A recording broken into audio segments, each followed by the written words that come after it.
আমরা কেন আজকে এখানে উপস্থিত হয়েছি সকলেরই জানা আছে যে ফিলিস্তিনের গাজায় যেইভাবে ইসরায়েলি দস্যুরা নির্মমভাবে হত্যাযজ্ঞ চালাচ্ছে সকলে আমরা দেখেছি।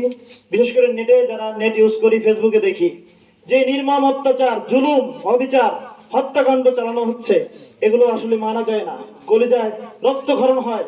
সুতরাং আমরা ঐক্যবদ্ধ হই। আমাদের যেহেতু এই মুহূর্তে আমরা সেখানে যে যুদ্ধে সামিল হতে পারছি না, এজন্য আমাদের যতটুকু সামর্থ্য আছে আমাদের দোয়ার মাধ্যমে, আমাদের এই প্রতিবাদ মিছিলের মাধ্যমে, এবং বিশেষ করে আমাদের যেই পণ্য আছে ইহুদিদের, আমরা এগুলো বয়কট করব।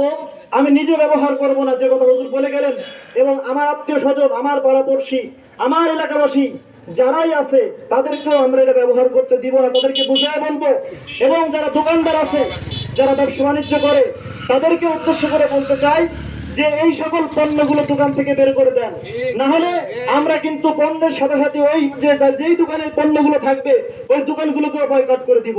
এজন্য এখন থেকে আমাদের সোচ্চার হতে হবে এবং এই খেয়াল করে চলতে হবে যে আমার ভাই বোনকে, অসহায় যে যারা শিশু অত্যাচার করা হচ্ছে, ছোট ছোট বাচ্চাদেরকে নির্মম ভাবে যেভাবে মারা হচ্ছে, এজন্য আমরা প্রতিবাদ মিছিল জানাই, এখান থেকে জানাবো, এবং পাশাপাশি পণ্য বয়কট করব, এবং আমরা দোয়া করব যেন তাদেরকে আল্লাহ তাআলা ধ্বংস করে দেয়, নাহলে হিদায়াত দিয়ে দেয়, এবং আমার ফিলিস্তিনি গাজার মুসলিম ভাই বোনদের, শিশুদেরকে আল্লাহ তাআলা যেন রক্ষা করেন। সকলে বলি আমিন।